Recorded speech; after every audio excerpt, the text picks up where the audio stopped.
everyone, welcome to the Dev Dump, perhaps the #1 podcast for indie game development and other trash like that. Whether you're new to game dev or just love gaming, you're in the right place.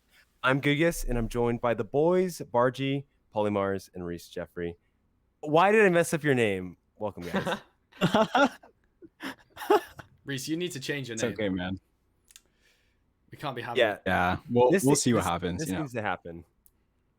Yeah, we're gonna have to discuss that. We'll get the legal papers out later. Yeah, for sure. But okay, before we even do this, I know we all know each other, but we should probably kind of introduce ourselves. If you're just some random person on the internet, these with weird names like Goodgis.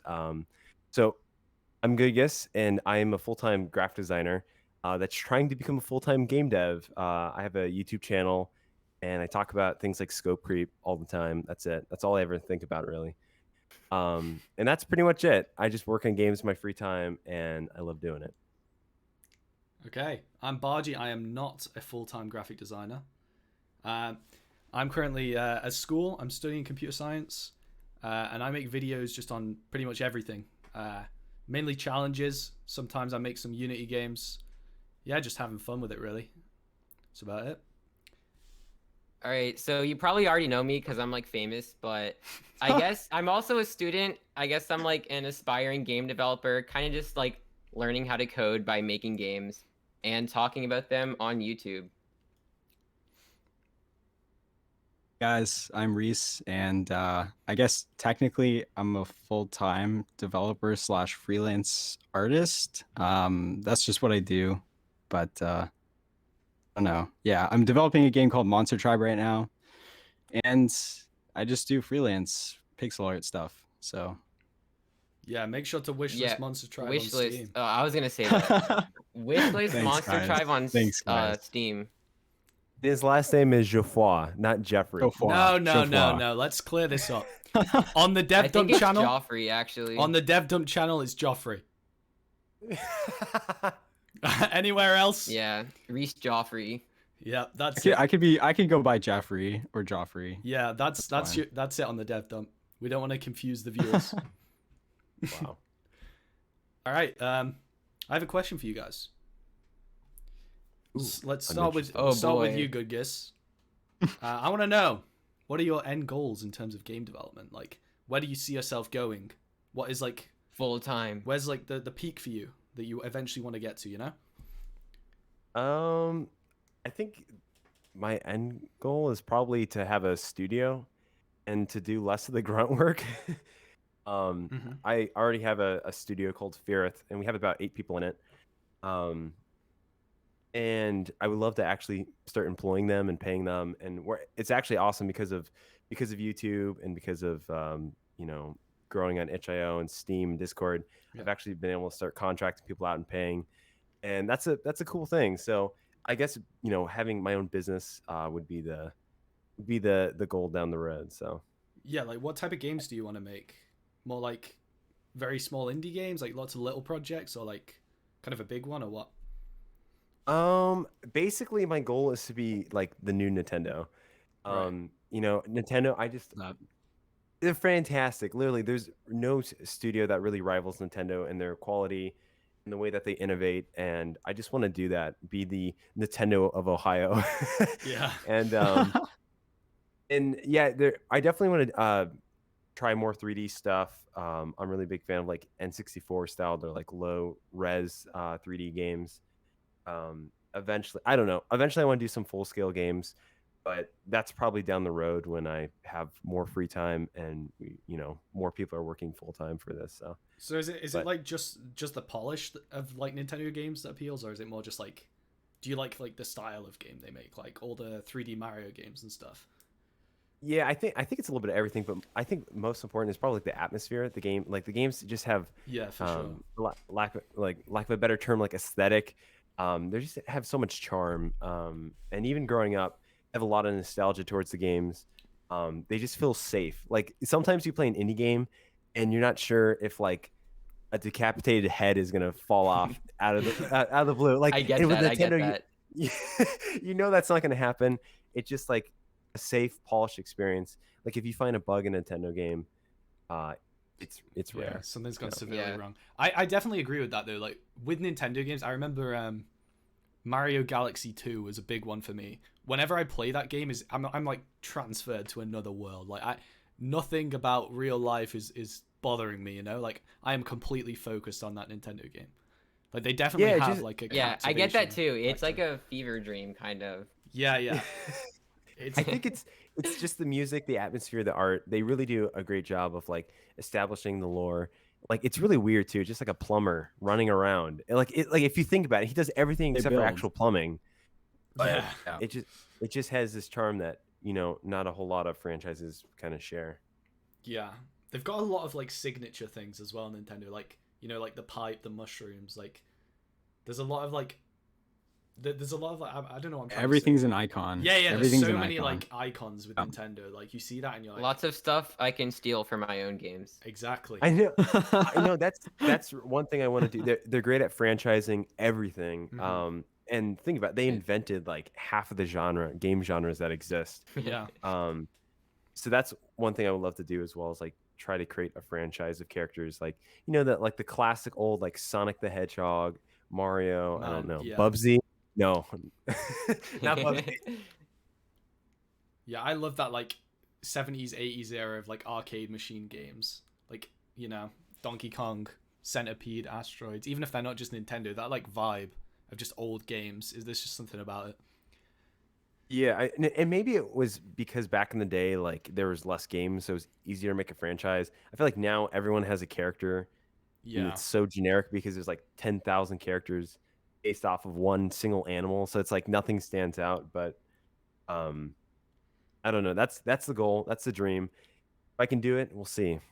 Stay tuned. Let's see. Good luck. All right, what about you, Jacob? What's like your end goal? I mean, I guess for me, like game development has just been kind of like a way for me to learn to code because like I've never like Yeah. done that in school or anything. And I guess I just want to keep learning things. Like maybe in like a few years, I just see myself like just being better at coding and still making cool projects on YouTube, maybe on Twitch, just grow a following. And I think that'd be a lot of fun. Yeah. Laid back, nice and laid back. No structure, like Yeah. not no structure, but Yeah, I guess less I'm structure, different. I guess. Like I don't really see myself making like commercial games, but like I don't know, who knows. I definitely agree with you though on learning to program by making games. Like if there's any advice I could give to someone learning to program, it would be to make games because Oh heck Like, yeah! oh, for sure, yeah. because there's so many like avenues of programming, but none of them, I can guarantee you, none of them will like come close to the enjoyment and the reward you'll get from making a game. Like you have to put in so little effort to get such a high reward out of it. It's just so addicting. And a lot of people who are trying to code are probably interested in video games as well. So it's a very Yeah, big it's true. overlap. Like for me, I really don't enjoy programming when it's not like a creative type of programming, like, you know, Yeah, making me a neither. website Yeah. or making a game. Like that's the stuff I Yes, actually enjoy. something with like that visual feedback. I get what you mean. Yeah, there's definitely like two types of programming where like you could be like a back end system admin or something, where you're like or like working on something revolutionary but like really low level back end sort of stuff, or you could be working on something like creative where you're like making visuals with code. Like I definitely Yeah, I think straight there's something towards like that side. stimulating about having like that visual feedback, like just being able to like type stuff and have like something come up on your screen. There's Yeah. really nothing that's like similar in the sense that you make something from nothing really. Like games are really unique in that aspect. yeah. Well, mean, think what I about it. love about game development specifically is that there's so many different skills involved. It's not just programming necessarily. And I mean, you can build games towards different styles. Like if you're not an artist, you can, you know, make games that are just geometry. But Yeah. there are other aspects, you know. You have all the sound design and even game design. Like I think when we did that game jam, Jacob, I was just having so much fun. I didn't make the game like at all, you know, like coding wise, I didn't make it at all. But you know, working on the art and working on the actual levels of the game and trying to think of puzzles to like how to introduce the player to certain mechanics or hazards. I think that stuff is where, for me, like the real like fun stuff comes in. You have to kind of think in a different way. Yeah, It's- it like pushes your skills in so many different areas, like even in ways where it's like unexpected, and you can Yeah, always for just sure. keep improving. It's really cool. I think Yeah. there's just so many different areas of game development. It's almost like writing a book where when you have to world build. But think about it, in games you write, you make characters, you program, you make art, you make music, you do all these things. You think about all these different elements, game design, and really you don't get that experience like, doing front end web development. Yeah, you get to see your progress on the screen, but it's not you're not creating characters, you're not telling a story. Yeah. Well, I guess unless you're making like some interactive web novel thing or something, but um, but yeah, it is Yeah. by far the easiest way to I don't know, to feel good about yourself with programming. Yeah. To kind of Yeah, and extend. get creative. Yeah. To kind of extend that though, like as well, like creating a video out of the stuff you're making, like as a game, like that whole process, like the beginning of just like opening a new project, like creating all the code, creating all the assets, and then going and making a video and having to edit the video, and then producing like this one MP4 file that is just like an accumulation of all of that stuff is like one of the most rewarding things. Like Yeah, I think documenting your Yeah. progress is like really helpful just to see how far you've come. And it's Yeah. cool because like you can just go back and watch everything. Like even if like no one else watches it, it's cool to make those like devlogs and things just for yourself. Yeah, that's the thing with a lot of my like videos that I've personally made. I make the games, but I don't really think about anyone actually playing them. Like my goal when making the game is like, how can I make a video of it? Because my games aren't like the most amazing games in the world, right? Like I normally do the ones that I make for my videos at least are just like challenges that I've done in like a weird way. I'm sure you can relate to this, Jacob. But like, Yeah, you kind of copied me. yeah, that's anyway, and like, and like what I produce from that is like, I'm always thinking in the back of my mind, this is going to become a video, you know, like the Python video that we did, for example. Like I learned so much from just programming that, and then also thinking in the back of my mind, I'm going to make a really good video out of this. Like that's what I enjoy the most about it, really. It's just creating the whole project, you know. Yeah, that makes sense. I guess it's like a different kind of form of creation because like if your games aren't that like substantial, like it's like the goal is like to make a video out of your games. It's not to make a game. Yeah, I don't know it's if that funny makes because sense. I've gotten criticism on my videos in the past about like making games just for videos, and they're saying how like, oh, that's so shallow compared to actually just making a game. Mm-hmm. But I'm like, but what's the other way? You're making a game to make money, like, you know what I'm saying? Like you're making it because you enjoy doing it. It doesn't matter if you're doing it for a video. It doesn't matter if you're making it for your friend. It doesn't matter if you're making it for money. You're just doing it because you want to, you know. Yeah. But it's extremely rewarding, like seeing it all put together. And in art school we had to make process books for all of our assignments, and it was the most annoying thing. But looking back, it was sweet to see like how you go from a sketch to a rough draft to a final version of a piece, and then you could show people that you can take people on this journey.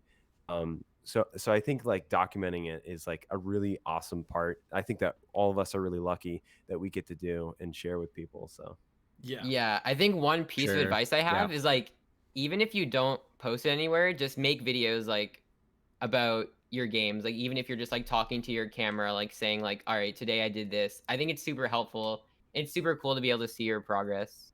Yeah, I 100% agree with that. Like, if you are starting game development, like, I remember when I first started, I was making tutorials of all things, and I definitely wasn't qualified to make tutorials. But, like, for those tutorials, I would specifically go out and learn about something so that I could then make a tutorial on it. Like, it's just, like, having that end goal of making a video definitely pushes you towards actually finishing what you're doing. If that Yeah, I makes guess sense. that makes sense too. It kind of holds you accountable, and it's kind of motivating. Like I don't think I'd be motivated to make games without YouTube, to be honest. Yeah. That's why So for me, Sure. like I was saying, just to tie it back to what I was saying, my end goal is just kind of just to grow on YouTube, maybe like on Twitch, stuff like that, and just be able to like make things that people like, whether it's like videos, live streams, maybe games eventually too. Yeah. yeah, Reese, So- what do you think your end goal is with game dev? And honestly, I mean, I know this is kind of like whatever, but I don't really, I don't really think of it as like an end goal necessarily. But I guess kind of like my plans for the future is just to continue making games, kind of like what Goodgis was saying, and what I think, I'm not sure if we touched on it, but I think that Nintendo does a really good job, again, using that example, of being able to create experience that's more than just a game. Like when you play through, let's say, a Zelda game or a Mario game or something, you're not just playing it because you're trying to pass time, but you're kind of playing this world. You're trying to like fill out this world and explore these like creative minds of the people that built this game. And so in that sense, kind of as well, like obviously Nintendo's good inspiration for me as well. So I would just say like I think that I'm more of a game developer over a like YouTuber. But I've just been finding myself really enjoying drawing stuff, whether it's for like contract work. I started getting into like selling artworks. Yeah. Honestly, I just want to be able to live and be free and like travel, create new experiences so that I can make better games. I want to my biggest thing, last point on this, but my biggest I guess kind of like goal is to just give experiences that aren't out there yet to people. And I'm doing that through video games, but in any way I can, maybe I end up being a musician or something, but in any way or whatever skill I develop, I want to just be able to portray emotion and give people an experience that they've It's actually pretty interesting. The director for Breath of the Wild, he said that when they were hiring people, they first started out with like 10 people on their team, and then by the end of Breath of the Wild's development, they had like 300 people, and they didn't hire people based off if they were good at gaming. They're like, we don't care if you're good at gaming. They hired people based off of if they had a hobby. Like, hey, I love fishing, I love mountain climbing, I love like scuba diving. One guy does like cave spelunking, and those mechanics. A lot of them got added to Breath of the Wild because they liked it. Because that's cool. What Nintendo likes, interesting. Instead of just encouraging like, hey, let's make a game, like they were saying, no, what's something inspires you? How can experience? Because I suppose those people are going to work harder like on the thing that they're interested in. So say somebody's interested in like rock climbing or something, and they want to add rock climbing to the game, then you'd probably assign that person to developing the rock climbing systems or whatever. Because that's something they enjoy, and they're going to come into work every day feeling like, they're actually working on something they want to work on. You're passionate. Yeah, you're passionate about it. Yeah, 100%. Yeah, Valve actually do this, where at Valve, once you get hired, you can work on whatever game you want. So, like, whatever projects they have going on, they let you, like, assign yourself to one of them. And you don't just get, like, slotted into the machine, I guess. Yeah, you actually get That's really cool, actually. Yeah, if you get crammed into a place, you're not gonna have any freedom. You're gonna be doing it because someone's forcing you to do it, and not because you actually want to be a part of the team and make it successful. Yeah, and then like going back to like Breath of the Wild, I think it's cool when people like take inspiration from things other than games. Like I think a lot of like indie games, they're based off of like other games, but there's like other things you can take inspiration from, like you were saying, which is interesting. I think a lot of older games did that well because there weren't any, existing games to like, base your ideas. I mean, off that's of. why there's a motorcycle in Breath of the Wild, because I think it was the producer, someone who likes motorcycles, and that was their hobby. And apparently they whispered, I can't think of the producer's name, but they kept whispering in his ear. He's like, add the cycle, until he did it. So yeah. I guess at the end of the day, I think art is just like it's trying to be like your interpretation of reality. I guess that's kind of like what I viewed as. So it's like, and I think game development is a form of art. Like music, 100%. all the aspects, like developing a game, doing the art, doing the music, all this stuff kind of comes together. But yeah, I mean, you're just trying to create a unique experience. Yeah, I agree with that. Yeah. Just to finish off my question, I guess I'll answer it myself.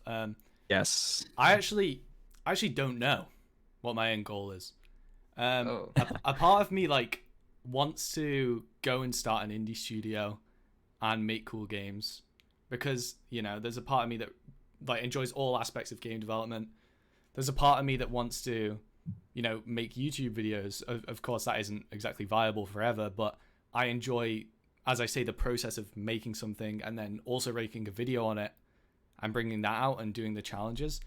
But then there's also a part of me that, wants to go as far as I can just programming and seeing how high I can get there and maybe go and work at like a game studio. But recently I've definitely thought like a lot more about actually working as a game developer rather than just as a programmer.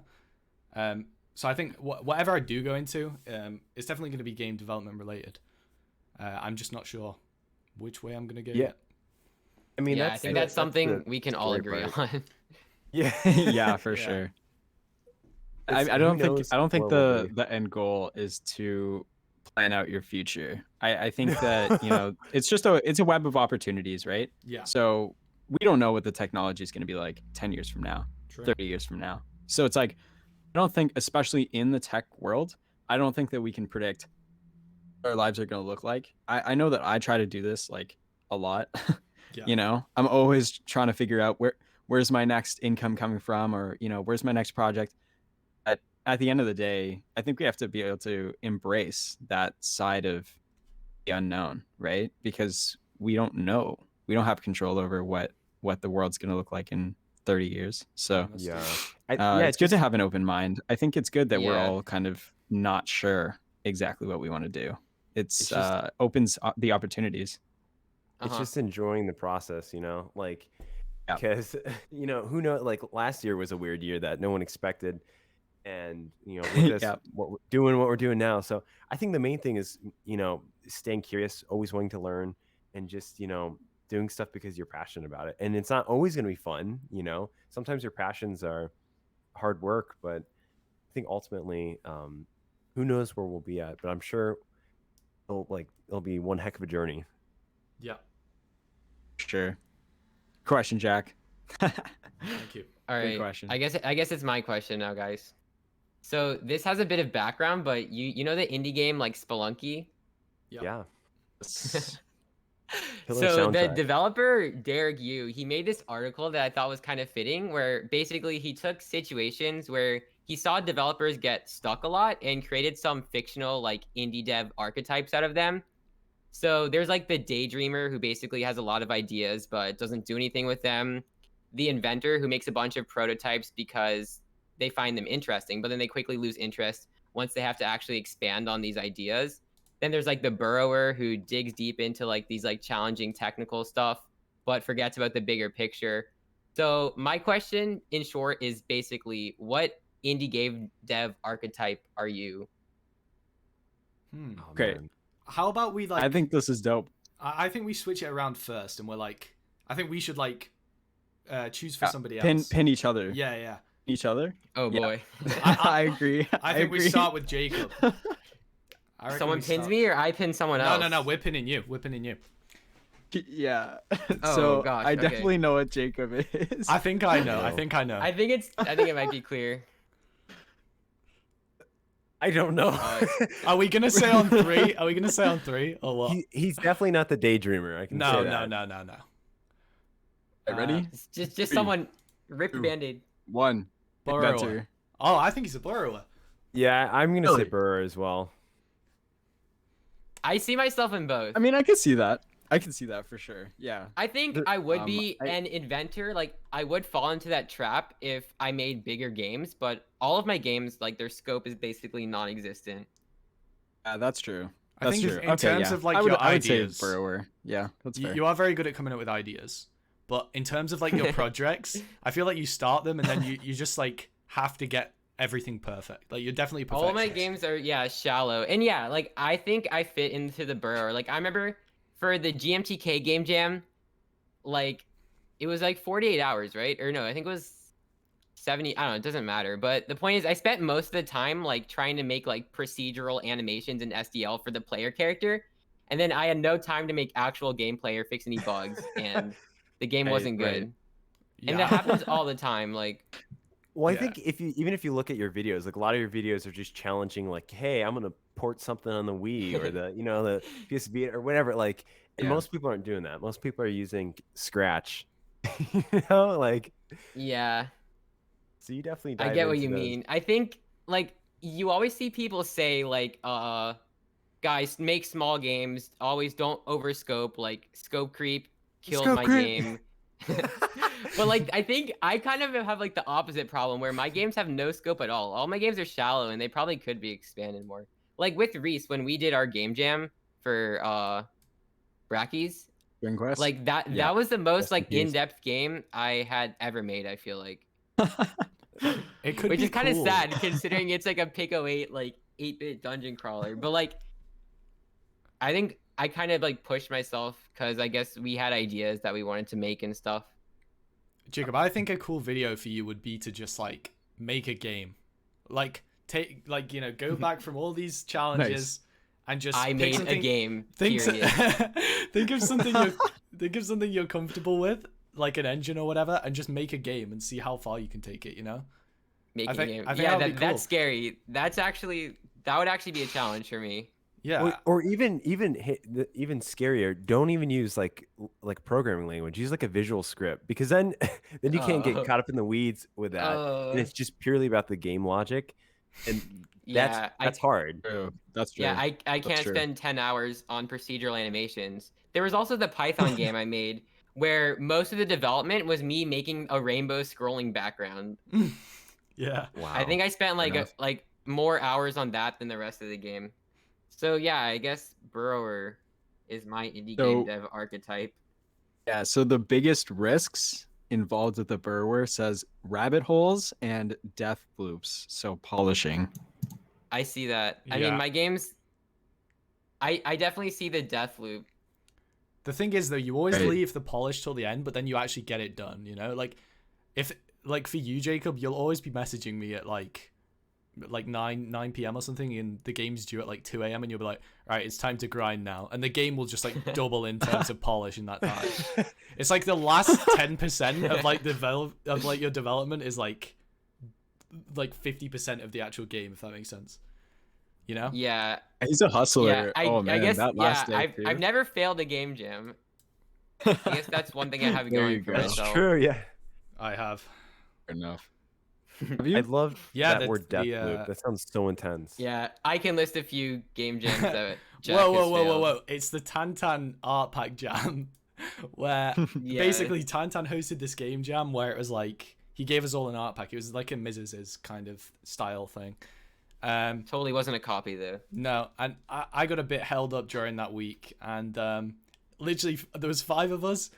Those 4 finished their games. I had like a half complete game, and I said to Tantan, I was like, "Look, this isn't gonna happen. I am very sorry about this."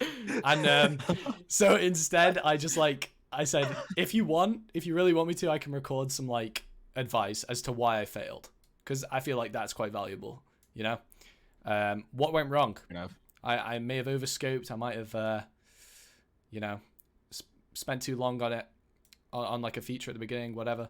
But yeah, I guess you'll have to watch the video if you want to know. There Go you watch go. Tantan's Okay, so video. guys, what archetype is Jack then? Oh god. We ready? Do we think we know? Okay, let's think through this, because I feel like, at least in my personal opinion, I don't think any of us are daydreamers here. You know. Yeah, Really? daydreamers I are think people Jack's who a don't daydreamer. finish games. Oh, I think Jack's a daydreamer. You know why? Yo, this is no salt, dude. This is no like it's all fun and games here. kind of a roast The actually. reason that I think that Jack's a daydreamer is because he makes these like sick games. He makes these really cool games. He'll finish it. Like it'll be a done game. It's like he could do so much more with it that he just doesn't do. You know? I like completely agree with this. yeah, like I you'll mean, like isn't you'll that make kind like of a like super the sick Inventor? polished game. You guys just keep I mean, flattering me. Go on. No, I think 'cause the daydreamer You is know more you're like all of them. it's all scope creep. It's like, let's make a game where a guy explodes. Yeah, I feel like the and then- daydreamer is like the True, that's true, opposite, that's where true. Okay, you like okay. Yeah, have all he these would be the ideas in your inventor. head. Yeah. Daydreamers, true. everyone in the chat or in the comments section of like yeah, a game everyone in the dev comments video. of my videos. I think Okay, at one point, Damn, we can't I think be at roasting. one point everyone was a daydreamer. Yeah. Yeah. Yes. Yes. I do agree with the Inventor, but kind of both, because for me, like I would say inventor. like for example, I do a lot of stuff on Twitter where I just make very small prototypes that are really polished, but it's like one very core feature. Like the other day I made this like sine wave visualizer where it had like a few parameters you could switch and like a color shift and stuff like that. And in terms of that, like I do enjoy making lots of little prototypes. And over like the Christmas period, I must have made like 10 games because I just really wanted to get into something, and none of them worked out. And that's where my like 5 failed games video came from.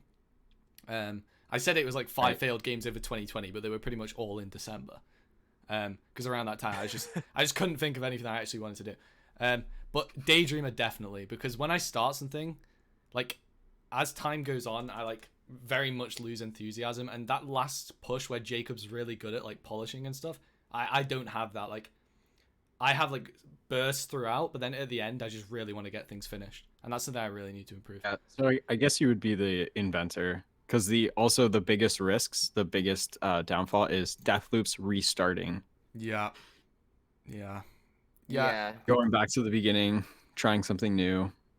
Mm-hmm. Yeah, I feel like this is probably the most common archetype, at least that I see, is Inventor. Yeah.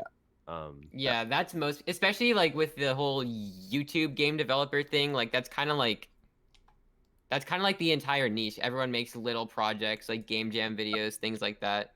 Yeah. All right. Fair enough. It's Goodgis' turn. Oh boy, I actually have to think. I mean, So what were the 3? It was Love. Burrower, Inventor, and Daydreamer. Are they the 3 we're going with? Yeah. Wait, hold on. There's also Wanderer, which does that one make any sense? Let's read it. So the Wanderer would love to be a professional game developer, but aside of being a fan of games, they have trouble finding creative inspiration. I don't think that's good, Gis. I feel like Trouble I could finding fit in creative that. inspiration. Yeah. He could be a wanderer. Jacob could be a wanderer too. My games are really shallow. Like if I'm working by myself, like I don't have great ideas on how to like push my games further. Yeah. So I guess everybody gets like 2 categories then, because I mean everyone's kind of like, I don't know, everyone's either like an inventor or a burrower. So we just like pick 2, I guess. I So mean- Jack, it would be an inventor and a Daydreamer. daydreamer. I'd say. Daydreamer. Yeah, Jacob would definitely be And- Inventor and Burrower. Yeah. I feel like these are kind of like star signs, though. Like, they're very vague. I feel like anyone could place themselves in them. It's true. Yeah, they're generic enough. I do think one of these, I think, accurately Okay, let's think about this, represents boys, because I'm finding this one difficult. Yeah, I don't know about Goodgis or Let me Reece, think to about be it. honest. I don't think have to think. he's the Daydreamer, because I don't know. Yeah, I think you have lots and lots of ideas, but I feel like you execute on them quite well. So I don't think you're the Daydreamer. Yeah, fact that I was just talking to Goodgis, Mark. I was just talking to Goodgis, and you know, he showed me like 50 of his prototypes. So Oh, you think? Oh, you think he's a Maybe that's what he's referring to himself as. I think he's a daydreamer. I think he's a daydreamer because he's got some real like ideas Ambition. there. you I know? guess Like, I've only really seen this like guy's trying to make MMO. No, maybe. I'm basing this off like what I know of Mark's games. And so I've spoken to Mark quite a bit, but we haven't really spoken about like games and stuff, you know, like stuff we've actually done. So Yeah, I'm we basing haven't this really. kind of off like what I've seen from his videos and stuff. So maybe in the back like 80 different games get made before a video comes out for Mark, you know? I don't know. Yeah, I think that's It's solid. true. I think that's solid. I think we go with Daydreamer. Is that what you were thinking of, Mark? I think No, so. so I am by far, I'm definitely Inventor. And the reason being is Inventor is someone that picks up, they work on a project. Once it's fresh, it's fun, it's beautiful. And they have this golden hour where it's like a week or 2 that they're working on the game. They're implementing all these mechanics. They get this really polished beginning of a game. Yeah. And then once you get to the middle section where you have to actually keep Yeah. adding content and stuff, they drop it. They move on to something else. And Yeah, one of I the biggest think risks that's more is fitting. restarting. And literally, my next video is about how I restarted. I tried to make the same game 7 times over a span of 11 years. Oh So, God. I love making little prototypes. That's why I always have footage of my videos, because I make these little prototypes. I'll make one a week almost, or every other week I'll just make something. I won't get very far because I just like the process of starting with a clean slate. Yeah, I completely agree with it- this. You know, I definitely think you fit into this. Yeah, the idea of like when you start something, it's so much more like engaging to you. And once you've worked on it It's for a so much little fun, bit, yeah. stuff starts to slow down. You kind of have these big tasks that you need to complete, but you don't really want to. You'd much rather like work on something else, but you can't because you need the task to be done.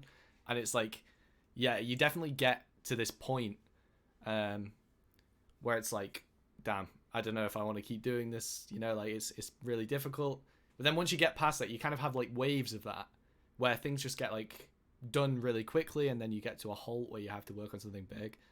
And it's just getting through those, I guess. I think like going back to what we were talking about earlier with like visual feedback, like when you first start making a game, like everything you do has pretty big implications. Like you get a character on the screen, you move around, like you're making like these like basic systems that are super engaging. Yeah. But then once you get to like mid development, it's like there's less impact. Like you're doing lots of work, but like there's not as much change in your game. Yeah, there's things no new get kind of stuff being stale, added. and then Yeah, it's just not as fun. that's the hardest part. And like what I find is if I'm working on a longer project like Dewdrop Dynasty, what I have to do is I can't plan the whole game out, because if I do, then I get bored, because after a while that invention becomes old Yeah. and I want to do something else. So the way I get motivated again is I think of something totally different. If I haven't created yet, like say a new location, I scrap the location I was going to work on and do something totally different. Just because it's new and fresh and it feels like, oh, I'm doing something different, you know? Because otherwise, yeah, once you get in that, the article calls it a swamp area, that middle section. It's boring, and like maybe you're working on code and literally nothing changes. It's only stuff in the back end. You may make a saving system, but you don't even have like all your saving stuff in yet. It's like, or especially someone coming from like a graphic designer perspective, that's rough, because like to me, graphics mean progress. More characters, more artwork, more level design means progress. And if I don't see anything, it's like rip, you know. Yeah. Time to restart. Yeah. Time to make a new game. Especially you're saying you don't like to plan stuff out. That's something that I wish I did more, is plan things out. But then I don't know, like with this game that I'm making at the moment, the one game in 1 month kind of thing, like I haven't planned anything. I've literally just woken up and been like, what do I want to work on? And that's been so much more enjoyable than in the past, where I've had like a Trello board set up and I have tasks that I need to get done. Yeah, I mean, I think certain things should be planned out, but like I agree with what Sure. we were saying earlier. Like if you plan out an entire game in your head, it's like the game is finished, and then you're just like Yeah, Yeah, that's true. it's- translating it to the screen. But if you're making it as you go, it's definitely more engaging, like coming up with new areas and stuff, because it feels like, you know, you're doing something new instead of just doing things that have already been in your head for a long time. Yeah. And think about it. You're gonna do something much better if you're passionate about. Like, say you were gonna make like a water area in a game. I'm not directly referencing Dewdrop, if people are wondering. Yeah, But say you're gonna make a watched water that area. video. And then, but then you're like, you're not really interested in it.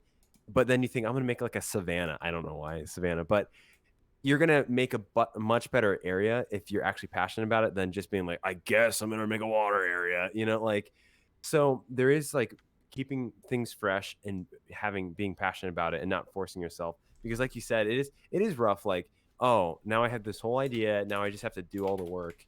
That doesn't sound like fun. But at the same time, you can't be like sliding around with mechanics and be like, okay, actually this game's not gonna be side scroller, it's gonna be a 3D side scroller. Like, you can't do that. Like, that's literally the death loop right there. Yeah. Is you end up restarting. Yeah, that's what I was gonna say. Is you can definitely have some spontaneous like ideas, but I think structure is also important, at least for like long-term projects, right? Like, Yeah, It's like an outline, you know? It's like an outline yeah, for like a speech. You don't want to write it, you know, word by word. You just want to give the bullets so you know that you're hitting those bullets, but then you have, you know, you're not room to going kinda off make track. it sound natural. yeah. I feel like Yeah. with anything, it's like a balance, and some people lean more toward one side than another, just depending on themselves. Okay. Mhm. All right, do you guys think it's time to pin Reece? Yeah, I reckon. I honestly don't know with Reece. Yeah, I was thinking the same thing, because you've actually released games, right? Yeah. Like commercially. I mean, none successful. Yeah, but yet. like Hoping personal to change that with success. Monster Tribe, but Yeah, wishlist it on Steam, guys. Okay, I've actually got an answer for this. From Me Go ahead. too. I have an answer. I've Probably spoke. not what you guys think it is, though. No, I don't think yours is what I'm thinking of. But from what from when I've spoken to Reece about like his previous games, he told me about like how when he started them out, like he didn't really have any direction and he just wanted to make a game. And you know, you said you had like for Shield Shock, or is it Shield Shock? Yeah. Yeah, you said that like you weren't too proud of that, but when like you didn't really have much direction during development, right?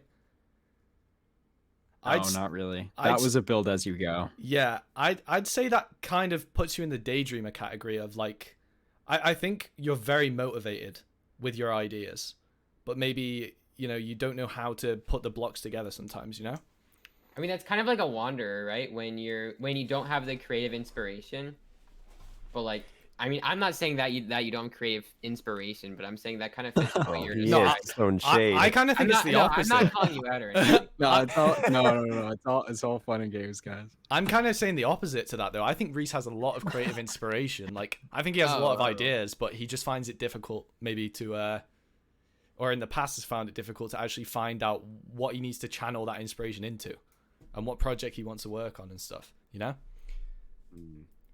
can see that. I kind of see that still kind of as a wanderer. Like, I mean, I see that as a wanderer. Game idea. Yeah. It's definitely both. So yeah, what do you guys say? I'll give my input. I almost want to say a daydreamer mixed with a wanderer, which I know it's kind of weird because they're kind of opposite to each other, but Yeah, I agree with that. Yeah, I guess. Yeah, okay, I agree with you guys. I was gonna say Daydreamer because I mean, I think that because it's like my biggest weakness, I work on it, so maybe it doesn't show too much, but I definitely have an issue with I get into an idea, I'm like sucked, and it's like I guess kind of the opposite of like Jack and Jacob, where it's like once I'm into an idea, I'm thinking of how can I expand this to the fullest? And then, you start, I don't know, man, like it's just this mess of ADHD. Like, I don't even know, but it's like, it just goes from like, okay, it's, we're going to take this little robot. And then it's like, if we take the robot and we remove his legs, and that's a cool mechanic. And then it's like, what if we give the robot a gun? And then actually, hold on, let's like scrap this whole thing. And like, now he's like a robot in a robot. And there's like 10 different robots that you can customize. Like, it's always just like, pushing something like way too far, I think, especially like growing up. Like I created game ideas for like 10 years before I even touched a piece of coding. But I just, would think of all of these elaborate ideas that would start as just one thing, but it would end up being 50 different mechanics in one game. So I think that like actually working again, like I don't think that anybody's pinning anybody here under like you're a bad game developer. But Jacob, again, it's just definitely is. categorizing. So I think that that's kind of like, yeah, definitely. I mean, even with Monster Tribe, like, I still find myself sometimes like, hey, we need to cut back.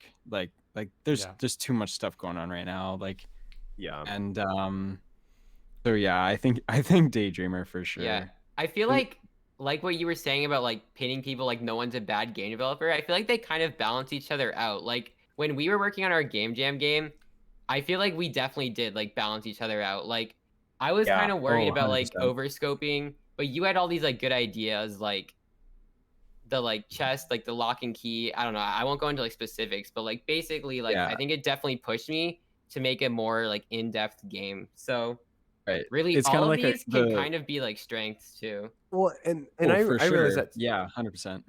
Like that's something like I realized a couple of years ago that I was like had that inventor personality where I would create. I could start projects and I could get people motivated and I could get a good progress.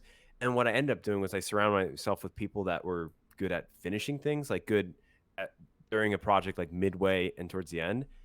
And because of that, that's a lot of the games that you see that are finished are because of those people that have kept me on track or worked with me. That I was like, the fantasy, the magic wore off, and then I was like, oh, not gonna work. And then they were excited though, so that helped me kind of like find excitement too. So it is like obviously you want to work on these areas and get better, but it's relying on other people that excel in those other areas so that you can kind of build each other up. I feel like it's the easiest way. And that's kind of what a team is anyway. Yeah, for sure. I think Reece, Yeah. you need to watch my Actually- scope creep video because that's your biggest risk is overscoping and feature creep. I'll watch it 6 don't worry, I've times. watched it 6 times. Whoa, that was No! weird. Jinx. Yo. I gotta make a part 2. That was weird. Yeah, I mean, I think the thing about these archetypes is we all have a little bit of each of them inside of us, like. For sure. Yeah, definitely. Everyone will. Like any game developer will. Yeah, Yeah. it's almost like different phases, you go through different bits where you get really into something that's the burrower, you got the finisher when you actually finish your first project. Like they're all at different stages, and I think everyone definitely has. Yeah, and sometimes you kind of overlook them too because you think of ways to like, I guess, kind of cover it up. Like for me, like I never really realized that I wasn't good at finishing games because all my games are super small scope, like I was saying. So like when I first read this article, I'm like, okay, that's not me. But then I read it a couple more times. I'm like, okay, yeah, I probably could have games that are a bit more finished. Right. Yeah, I mean that's the. I Enough. feel like finishing games is like the hardest thing. Yeah. How many prototypes have I made and not finished? I've probably made like 200 prototypes, and I've finished probably 20 games in my life. Yeah, it's just being consistent the whole way through the development because you're definitely going to get to points where you just don't want to work on it, and then there's other points where you just really want to work on it, and you got to find the balance where you kind of keep this constant acceleration throughout and stay at the same level. That's like a skill of its own, really. Let's wrap this up in a neat little bow tie because we're coming in on time here. Any final thoughts that you guys have? I think Reece, you were going to say something. Oh, I was gonna ask a question, but if we're short on time, maybe we'll keep it for another episode. We'll save it for next time. All right. We'll yeah. We'll start It's with a that good question question. next So time. we'll save it for the next one. Yeah, It's a I guess it means you cliffhanger. have to subscribe, right? Yeah, that's it. If Yo, you guys, this is not scripted. if you guys made it this far into the podcast, you sat here through 47 minutes of this. You get the Gold Elf Award from Goodgis. Guys, gold looking at elf our is- statistics, I don't only even have one of them. 0% of our viewers are subscribed, so Yeah. make sure to subscribe. It's free, and you can always unsubscribe later if you want. Yeah. Oh. Also, make sure to check out all these guys' channels. They do some pretty cool stuff, and their Twitter accounts. Maybe there'll be links. Maybe there won't. Just look up their names. If you I look at me mean- on Twitter, I have 3 O's. Oh, really? I mean, we can link YouTube's, Twitters, and Discords. We're actually in we're the all on description. featured channels as well. So when you go on the channel, that'll be one of the first things you see. Sure. Sweet. But yeah, if you are gonna check us out, you can skip over Reece. Oh, okay. Yeah, I would skip over Barji too, because, like, I mean, I won't go into any specific details, but yeah, there's How some about you just anything- only Yeah. subscribe to PolyMars? anything on his channel, you can just get from my channel. I don't know, bro. I feel like you might have taken some inspiration from me. If we look back at the history, Aw, man. Oh no. we bounce off each other. Go watch PolyMars Hey. and mine collab. He's the only E-Celeb here. Yeah, it's He's the kinda only one sad. that thinks he's an E-Celeb here. Yeah, I'm actually famous. No, I He don't is. I don't want people in the comments to think I have like a big ego. It's a joke, guys. It's Yeah, he doesn't want you to think he has one, but he definitely does. Yeah. We're Sarcasm all. doesn't really work on the internet. He wouldn't let Goodgis join the podcast until he subscribed to his tier 3 Patreon.